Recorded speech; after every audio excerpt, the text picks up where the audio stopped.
रोहित और रमा का इश्क भी एक अजीब मुकाम पर था। हर महीने किसी न किसी बहाने वो एक दूसरे से मिल ही लेते थे। अलग अलग शहर में रहकर इश्क का ये खामियाजा तो जरूर था।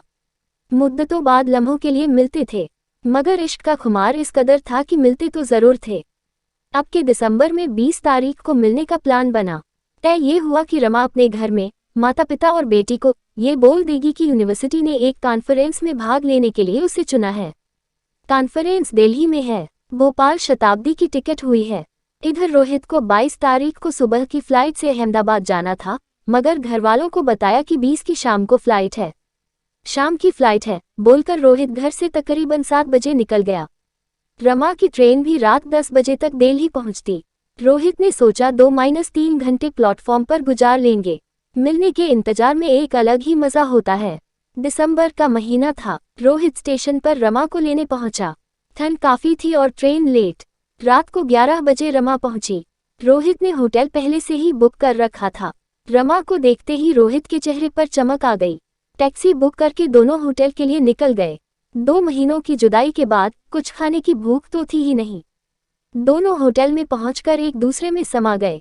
अगली सुबह दोनों ने उठकर नाश्ता किया और फिर होटल से चेकआउट कर लिया। उनकी आज की बुकिंग एयरपोर्ट के करीब एक होटल में थी। आज का सारा दिन भी एक दूसरे के आलिंगन में ही व्यतीत हुआ। रोहित की सुबह की फ्लाइट थी और रमा की ट्रेन। दोनों के फ्लाइट और ट्रेन की रवानगी में करीब 3 घंटे का फर्क था। रमा ने ये कहा कि मैं तुमको एयरपोर्ट ड्रॉप करके स्टेशन चली जाऊंगी। टैक्सी में दोनों एक दूसरे से चिपक कर बैठ गए। किसी नवविवाहित जोड़े की तरह हाथ पकड़कर बातें करते हुए एयरपोर्ट पहुंच गए। फिर जल्द मिलेंगे इस वादे के साथ रमा टैक्सी से उतरकर रोहित को आलिंगन करने आई। एयरपोर्ट पर बहुत भीड़ थी।